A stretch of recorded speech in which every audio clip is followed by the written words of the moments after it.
ये 2007 की बात है जब मैं एक हफ़्ते के लिए साउथ अफ्रीका की सैर के लिए गया या वहाँ का विज़िट किया या वहाँ की मुख्तलिफ़ ऑर्गेनाइजेशंस के साथ मेरी मुलाकातें हुईं। डरबन से केप टाउन तकरीबन 2 घंटे की फ़्लाइट है। तो वहाँ पर मेरी एक दूर पार से अजीज़ा रहती हैं, उनकी शादी हुई है। उनके खामद असल तो वो पाकिस्तान से हैं, लेकिन बहरहाल वहीं पैदा हुए, इसलिए वो उर्दू ज़ुबान तो नहीं जानते हैं। इम्तियाज़ उनका नाम है। जब मैंने उनको बताया कि मैं साउथ अफ्रीका आ रहा हूँ तो यकीनन उन्होंने मुझे बड़े शौक़ के साथ, बड़ी मोहब्बत के साथ, बड़ी चाहत के साथ उन्होंने दावत दी कि आप हमारे पास ज़रूर आएँ।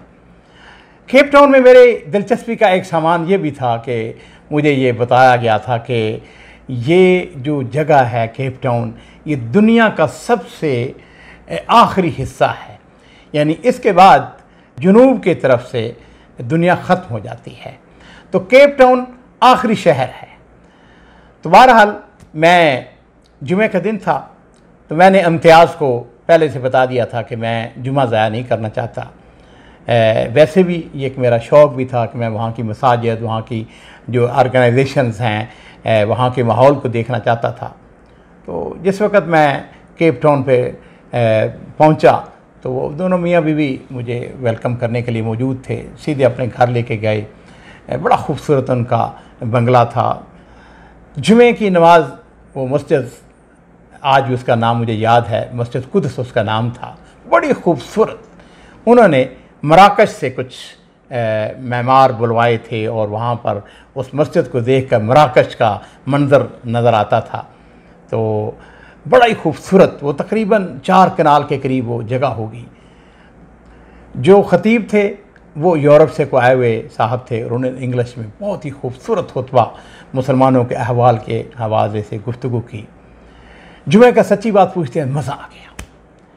जुमे की नमाज से फारग हुए तो बाहर देखा तो एक लाइन लगी हुई है जिसके अंदर मुसलमान भी थे, हिंदू भी थे, काले भी थे, गोरे भी थे, और उनके अंदर फूड पैकेज वो बनाया हुआ था, खाना उनको तकसीम किया जा रहा था। मैं बड़ा माजूज़ हुआ। मस्जिद के बिल्कुल सामने एक मंदिर नज़र आया जो कि मस्जिद का 10वां हिस्सा भी नहीं था, यानी बहुत छोटा था। मस्जिद के बिल्कुल साथ ही एक बहुत बड़ा मॉल था और मुझको ये बताया गया कि ये मॉल जो है ये मुसलमानों की मलकियत है। मेरे अजीज़ों, मैंने 2 रातें और 3 दिन केप टाउन के अंदर गुजारे और इस दौरान में असल में मेरे सामने एक हदफ ये भी था कि मैं दारुस्सलाम के लिए कुछ एडिटर, कुछ मुतरजमीन की तलाश में था। उसके अलावा मेरी ये भी ख्वाहिश थी कि वहाँ पर जो मदीना यूनिवर्सिटी से बतौर ख़ास वो स्टूडेंट जो फ़ारग हो चुके हैं उनसे मेरी मुलाकात हो, और मैं देखना चाहता था कि यहाँ केप टाउन के अंदर किस तरीके से वो काम कर रहे हैं। ख़ुद इम्तियाज़ ने मेरा बाजू पकड़ा और मुझे अपने एक कमरे में ले गया। कहने लगा, अंकल आए मैं आपको मिनी दारुस्सलाम दिखाता हूँ, और उसमें बिलाशुबा दारुस्सलाम की बहुत सारी किताबें थी। मुझे इस बात की खुशी हुई कि इन इलाक़ों के अंदर जो मुसलमान बसते हैं वो अल्हम्दुलिल्लाह माली तौर पर आसूदा हैं, उनकी माली हालत बहुत अच्छी है। इम्तियाज़ जो है उसका शाफ़ी मसलक के साथ ताल्लुक़ था। मुझे कहने लगा, अंकल आप अपनी किताबों के अंदर किताबुल उम का इंग्लिश ज़ुबान के अंदर तर्जमा उसको भी आप अपनी एक तरजीब दे लें, और मैं ख्वाहिश ज़ाहिर करूँगा कि आइंदा जब आप तशरीफ़ लाएँ तो किताबुल उम का तर्जमा हो चुका हो। इम्तियाज़ जो है वो एक मुकामी यूनिवर्सिटी में लेक्चरार है और बड़ी अच्छी पोजीशन पे है। उसकी वालदा भी टीचर थी जो रिटायर हो चुकी हैं। बड़ी अच्छी इंग्लिश। मुझे बड़ी खुशी हुई कि इम्तियाज़ मुझे कहने लगा कि अंकल मैं आपको एक प्रिंटिंग प्रेस दिखाना चाहता हूँ। मेरा जो बहनोई है वो उसका बिग बॉस है, जनरल मैनेजर है। तो मुझे बड़ा ताज्जुब भी हुआ, खुशी भी हुई कि यानी हम तो ये समझते हैं ना कि अफ्रीकन, ख़ास तौर पर साउथ अफ्रीका ने बहुत तरक्की की है, तो बहुत ही बड़ा प्रिंटिंग प्रेस और बड़ी मॉडर्न मशीनरी उनके पास थी। बड़ा मुझे ताज्जुब हुआ कि इस मुल्क के अंदर इतनी बड़ी हैवी मशीनरी मौजूद है। मुझे जिस होटल के अंदर जगह मिली या जो होटल मेरे लिए बुक करवाया गया, वहाँ से बहर ओकेनूस का नज़ारा आज 12-13 साल गुजरने के बावजूद वो मंज़र मैं कभी नहीं भूलता। बड़ा खूबसूरत साफ़ सुथरा ये शहर था और यहाँ का माहौल बड़ा साफ़ सुथरा, ट्रैफिक बहुत कम थी। एक ख़ास बात जो मुझे इस शहर के अंदर नज़र आई वो ये थी कि आम तौर पर जो माउंटेन होते हैं, जो पहाड़ होते हैं, वो ऊपर नीचे होते हैं, कहीं ऊंचा होता है कहीं नीचे होता है। लेकिन जिस वक्त हम एयरपोर्ट से शहर में दाखिल हो रहे थे तो टेबल माउंटेन, यानी वो बिल्कुल स्ट्रेट माउंटेन था। अगले दिन हम उसको देखने के लिए भी गए, लेकिन ऊपर इसलिए ना चढ़ सके कि वक्त नहीं था हमारे पास। तो बहरहाल जो मेरे लिए एक दिलचस्पी की जगह थी वो केप पॉइंट है, जहाँ पे जाके आखिरी किनारा, दुनिया का आखिरी किनारा। तो ये तकरीबन 50 से 60 किलोमीटर दूर केप पॉइंट था। तो इम्तियाज़ ने एक दिन छुट्टी ले ली मेरे लिए और अपनी फैमिली के साथ हम गाड़ी के अंदर अल्हम्दुलिल्लाह बैठ के गए। मौसम उस वक़्त रियाज़ के अंदर तकरीबन 45 डिग्री थी और वहाँ पर तकरीबन 24-25 डिग्री वो चल रहा था। मौसम बड़ा ही खूबसूरत था। रास्ते के अंदर बागात थे, बड़े खूबसूरत बागात। उनके हम नज़ारे लेते हुए जिस वक़्त केप पॉइंट पे पहुँचे तो ये एक टावर है, तकरीबन 200 मीटर की बुलंदी पर टावर बनाया हुआ है। यहाँ पर सयाह चढ़ते हैं और वहाँ पर ठेला नुमा एक ट्रेन भी थी जिसके ऊपर 8 से 10 आदमी बैठ सकते थे। तो हमने भी उसके लिए टिकट ख़रीदी। हमने कहा चलो ये भी एक मज़ा लेते हैं। तो उस ठेले के ज़रिए हम ऊपर पहुँचे, जो कि ऑटोमेटिक खुदकार रेल समझ लीजिए एक थी वो, लेकिन उसका एक ही डब्बा था जिसके अंदर 8-10 आदमी बैठ सकते थे। जिस वक्त हम ऊपर पहुँचे तो ऊपर एक छतरी नुमा सैरगाह बनी हुई थी, बड़ी खूबसूरत। बारिश हल्की हल्की होनी शुरू हो गई और मैंने अजीज़ों झांक के देखा बहरे ओकेनूस, उसकी आखिरी ये हद थी। और फिर मुझको अल्लाह ताला ने एक तौफीक दी। मेरी एक आदत है कि मैं जब किसी ऐसी जगह पे जाता हूँ जो बहुत गैर मामूली दूर हो या ऊंचाई पे वाक़या हो तो मैं वहाँ पर आज़ान देता हूँ।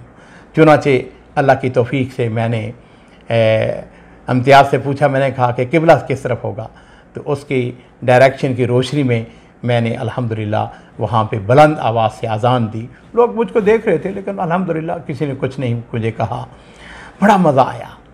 तो फिर हम नीचे जब उतरे, क्योंकि वहाँ पर नमाज के अदायगी की कोई जगह नहीं थी, टूरिस्ट बहुत ज़्यादा थे और बारिश भी ऐसा ऐसा और मौसम जो है वो ठंडा होता चला गया। खैर जब हम नीचे उतरे तो नीचे वहाँ पर रेस्टोरेंट थे, वहाँ पर हमने चाय भी पी और उसके बाद अल्हम्दुलिल्लाह मैंने नमाज़ें भी पढ़ी। अल्लाह का शुक्र है।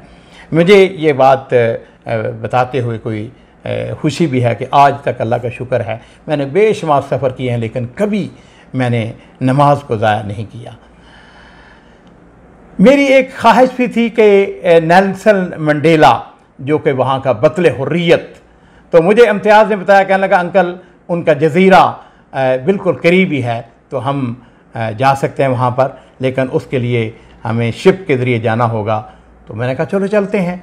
तो जिस वक्त वो एक लंबी लाइन लगी हुई थी तो विंडो के ऊपर जब हमारी बारी आई तो हमने उनसे कहा कि भाई हमें अभी टिकटें चाहिए। तो वो जो क्लर्क था उसने कहा जी सॉरी 3 दिन तक की सारी टिकटें जो हैं वो बुक हो चुकी हैं, लिहाजा अगर आप 3 दिन के बाद अगर आप चाहते हैं तो ज़ाहिर बात है मेरे पास वक्त भी नहीं था, मैंने वापस आना था। लेकिन बहरहाल नेल्सन मंडेला ने जिस तरीके से कुर्बानी दी और जेल काटी वो एक तारीख़ का हिस्सा है। मेरी खुशकिस्मती कि मैंने वहाँ पर जो मदीना यूनिवर्सिटी के तलबा थे, बिलाल इस्माइल बिलाल की मार्फत अल्हम्दुलिल्लाह उनसे मेरा रब्ता हो चुका था। मैंने उनको टेलीफ़ोन किया, फिर वो मुझसे मिलने के लिए आ गए। तो बड़ी सैर हासिल उनके साथ गुफ्तगू हुई। मैंने कोशिश की और उनको इस बात की तरफ तवज्जो भी दिलाई कि आप दावत के काम को और आगे बढ़ाएं। ख़ास तौर पर जो नन मुस्लिम हैं उनके अंदर दावत के बहुत सारे मुकाम हैं। इस मुल्क के अंदर जहाँ पे खुशहाली है वहाँ पे गुर्बत भी है, अफलास भी है। एक और चीज़ जो कि मुझे मेरे लिए दिलचस्पी की वो ये थी कि यहाँ पे जमज़म का दफ्तर था। ये एक ऑर्गेनाइजेशन है जिसके जो ज़िम्मेदारान हैं वो एक दफ़ा दारुस्सलाम रियाज़ में तशरीफ़ ला चुके थे और मैंने उनकी ज़ियाफ़त वगैरह भी की थी। तो उनको जब मैंने फ़ोन किया तो उन्होंने, यकीनी बात है कि बड़ा ही वेलकम किया। हम उनके दफ्तर के अंदर गए, वहाँ पर उस ज़माने में वो अल-जुमा मैगज़ीन निकालते थे। एक और जो खूबी की बात नज़र आई वो मुसलमानों का शॉपिंग सेंटर। मैं स्पेशल, असल में हमारी ख्वाहिश थी कि हम दारुस्सलाम की वहाँ पे ब्रांच खोलें। हमारी किताबें अल्हम्दुलिल्लाह जो कुछ बुक स्टोर थे उनके अंदर अल्लाह का शुक्र है कि दारुस्सलाम की किताबें मौजूद थीं। अजीज़ों, इस सफ़र का एक मकसद जो था वो बहरहाल मैंने आज जैसा कि अर्ज़ किया कि मेरी एक अजीज़ा हैं जिनकी शादी वहाँ पे हुई है, और मेरे सामने नबी करीम सल्लल्लाहु अलैहि वसल्लम की ये हदीस भी थी कि मन अहब्बा अन युबसत लहू फ़ी रिज़्क़िही व युनसा लहू फ़ी असरिही फलयसिल रहमहू, कि जो शख्स ये चाहता है, जिसकी ये तमन्ना है, जिसकी ख्वाहिश है कि उसके रिज़्क़ के अंदर इजाफ़ा किया जाए और उसकी मरने के बाद लोग उसको याद रखें, तो फल यसिल रहमहू, उसको चाहिए कि वो सिला रहमी करे। इसमें कोई शुबा नहीं कि मेरी वो अजीज़ा, उसने मेरी बहुत इज़्ज़त की, बड़ी मोहब्बत की। मैं भी अल्हम्दुलिल्लाह उनके लिए गिफ्ट लेके गया था, उसकी सास के लिए, उसके हस्बैंड के लिए, उसके लिए। तो यकीनन ये एक बहुत बड़ी खुशी का बायस था। मैंने अल्हम्दुलिल्लाह एक हफ़्ता इस मुल्क के अंदर गुजारा। बिलाशुबा अगर यहाँ पे क्राइम्स ना हो, यहाँ पे कत्ल व गारत ना हो, यहाँ पे डाकाज़नी ना हो, तो ये मुल्क जो है ये बहुत ही खूबसूरत मुल्क है। सैर के लिए, तफरीह के लिए बड़ा ज़बरदस्त मुल्क है। वापसी जो है वो मेरी जोहान्सबर्ग से हुई और अल्हम्दुलिल्लाह मेरे पास बिज़नेस क्लास का टिकट था और मैं बिज़नेस क्लास के से एंजॉय करते हुए बखैर खूबी एक हफ़्ते के बाद वहाँ से दुबई पहुँचा और दुबई से रियाज़। अल्लाह ताला ने कुरान पाक के अंदर इरशाद फरमाया है कि कुल सीरू फिल अर्द फंजुरू कैफ़ा बदल खल्क, कि आप कह दीजिए ज़मीन में चलो फिरो और देखो कि अल्लाह ताला ने किस तरह खल्क की इब्तिदा की है। सुब्हानक अल्लाहुम्मा बिहम्दिका अशहदु अन ला इलाहा इल्ला अंत अस्तगफिरुका व अतूबु इलैक। वस्सलामु अलैकुम व रहमतुल्लाह।